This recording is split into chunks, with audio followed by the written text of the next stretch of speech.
はいどうも、料理人 VTuber の高見仁でございます。ということで、今回ね、ご紹介するのはこちら。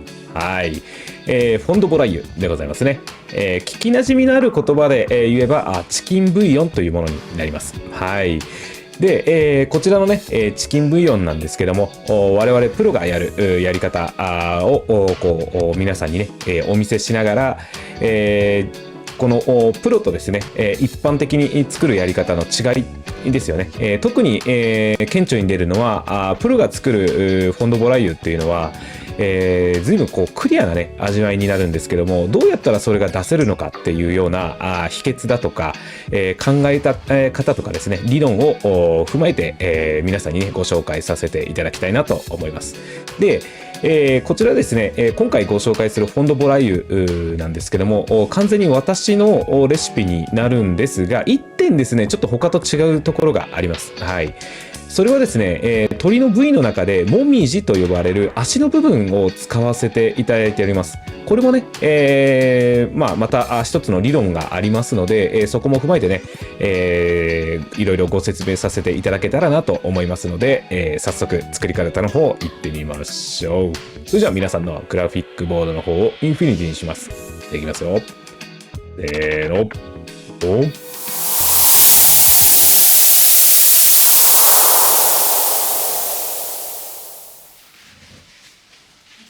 はい、じゃあやっていきましょう。玉ねぎ、人参ですね。人参はもう皮を剥かずにいっちゃいます。で、ローリエ、タイム、用意してください。ブーケガルニは今回は用意しないですね。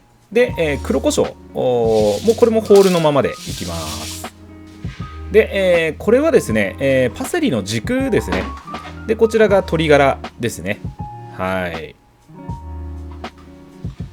でこっちが鶏の首つる、首つるのみのものになりますね。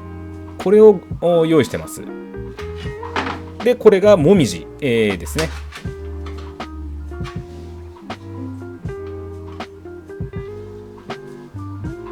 で、手羽先用意してます。でセロリですね。まあこういうたまたまねちょっと塊で手に入ったので使わせていただいております。で玉ねぎはもう単純に4つ割りでいいです。はい。で、芯も残したままで全然結構ですので4つ割りにしちゃってください。で人参は本当にもう先端ちょこんと切ってもらって、で、あとはもう乱切りですね。頭もちょっと落としますね。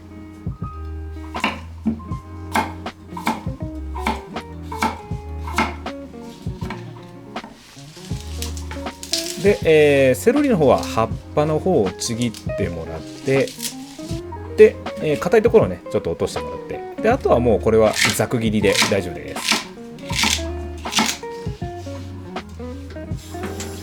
でこれからですね鶏ガラの胴ガラをですね洗っていくんですけども、この内側にこの内臓が入っているのでこれを、取っていきます。このですねへこみのあるところ、背中側のこのへこみのあるところの裏側にですねこの内臓が入り込んでいるので指で取っていきます。これは絶対にやる作業ですね。これを取らないともうアクと臭みが出てきますので、はい。で、これ、全部掃除し終わったものを水を張っていきます。もみじも同じくですね。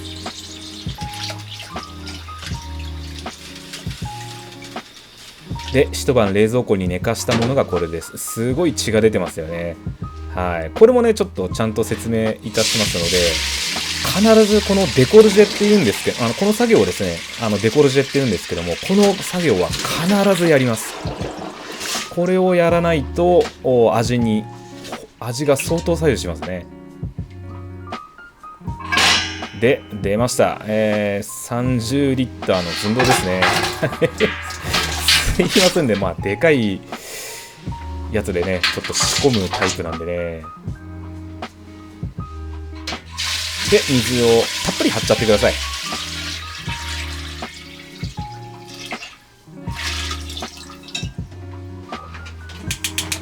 で家庭用のコンロなんですけども、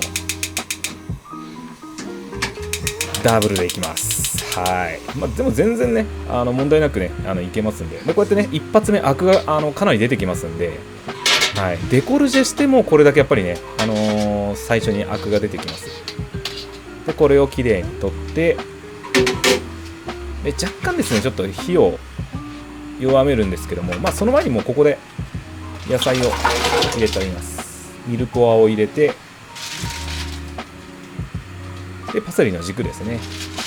で、セロリの葉と。で、デコルジェしてますので、一発目のアクが出た以降はね、ほぼほぼアクは出ないですね。はい。で、まあ、ここでタイムとローリエ、そして黒胡椒を入れて、で、まあ、ちょっとね、軽くなじませてあげてください。で、火加減はこんな感じで、で、周りのタンパク質をちょっとね、こそぎ落としてあげて、で、弱火でじっくり、まあ、こんぐらいの火加減ですよね。はい。いいですね。だいたいこれで3時間煮込んでます。はい。で、だいたい合うぐらいのざるをかましてですね、で、ひっくり返します。一番だしですね。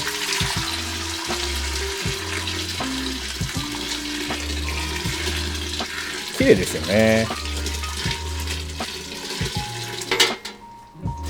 さすがにですね、持っている寸胴小さいね鍋では入りきらなかったので、別のねホット缶とかに入れて、まず一番だしを全部出し切っちゃいますね。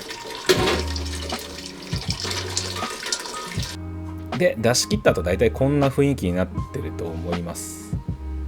それでもまだこの状態だったらまだ2番がいけますので、2番だしを取っていきます。で、水をまた入れていきます。これもだいたい浸るぐらいの水で大丈夫です。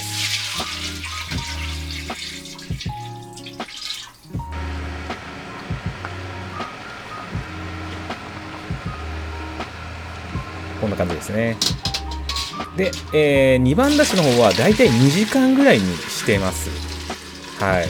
鶏っていうのはですね、だいたい5時間以上ちょっと火をかけてしまうと、その中にあるですね、鶏のそのえぐみみたいなものが出てきちゃうので、私は1番、2番合わせて5時間っていうのをルールにしてますね。はい。で、ここまでもう出し切っちゃってる感じですよね。で、左側の方が、2番だし、で、右側が1番だしっていう形で、これを合わせて火にかけちゃいます。で、合わせちゃうんですかっていうことなんですけども、私はもう合わせちゃってます。フォンドボライユの1番2番を分けて使うことってシーン的に現在のフレンチのではあんまりないかなっていう感じするんですよ。なので合わせちゃって1番と2番のいいところを合わせて作ってますね。なのでね、そこでもみじを入れるっていうちょっと理由が出てくるんですけどね。で、仕上がりがこんな感じですね。で、冷やすとこんな感じでブルブルです。はいどうもお疲れ様でした。いかがでございますかね。フォンドボライユでございました。ここからはですねちょっと専門的な話をさせてください。まずですねデコルジェですね。鶏をですね、水につけた時にかなり血が出ましたよね。あれを、デコルジェと呼ぶんですけども、作業は必ずやります。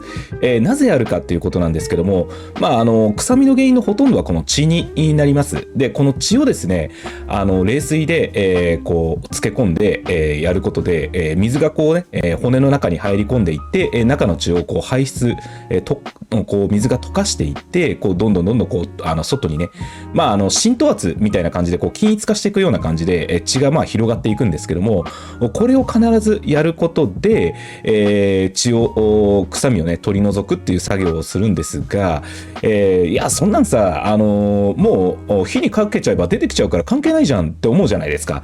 実はそうもいかなくて、実はですねああいう火をかけてしまうと、その骨とかですね、肉自体に火が入ってしまうので、タンパク質が、凝固するんですよね。で、そうすると、その血が中に残ったままの状態で、煮出していくわけですから、それが時間をかけて、煮込んでいった時に臭みに変わっていくっていうことなんですよね。ですので、このデコルジェっていうのは必ずやる作業になります。はい。で、そこにですね、ミルポアの玉ねぎを加えるっていうところなんですけども、この玉ねぎもなかなか優秀な食材でして、で、この玉ねぎの中にある、この香味成分、エッセンシャルオイルなんですけども、これがですね、鶏のこの油と反応することで、マスキング能力がめちゃくちゃね、強い食材に切り替わります。はい。食材の中ではマスキング能力においては玉ねぎに右に出るものがいないぐらい、マスキング能力がかなり高い食材になってますね。はい。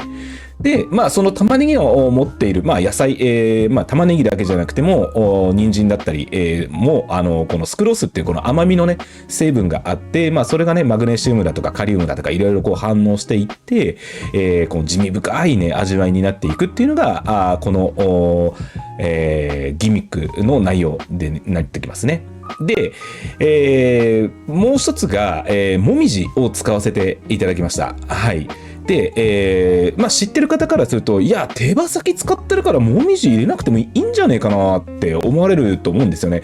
で、私もね、そうかなと思ってたんですけども、どうしてもね、フォンドボライユってゼラチンが崩れやすいんですよね。これはね、手羽先から出てくるゼラチンがおそらく弱いのかなっていうのがあって、で、私単純にこのゼラチンを増やすんだったら手羽先増やせばいいかなと思ったんですけども、手羽先だけ増やすとちょっと味がぼやける感じがあったんですよ。これはもう本当にすいません、私の感覚の話なんですけども、で、何かこの味をね、ぐっと締まる感じに持っていきたいなっていう時にいろいろね、行き着いた時にこのもみじに出会いまして、で、このもみじ自体もゼラチンが豊富に持ってますので、で、作ってみたら、実際にうまくいきまして、現在の私のレシピはこのような形になったっていうところですね。はい。ですので、完全にね、私のやり方ではあるんですけども、ご自宅でもね、再現はしやすい、ものになっております。はい。で、もしね、もみじだとか、そういったものが手に入らないよって言っても、全然ね、フォンドボライユは作ることができますが、このデコルジェという作業は、必ずやってください。全然味が変わりますので、クリアなね、味を出しているプロの技っていうのはそこになります。はい。ということでね、以上がフォンドボライユの説明でございました。それじゃあね、また次の動画でお会いしましょう。またね。バイバイ。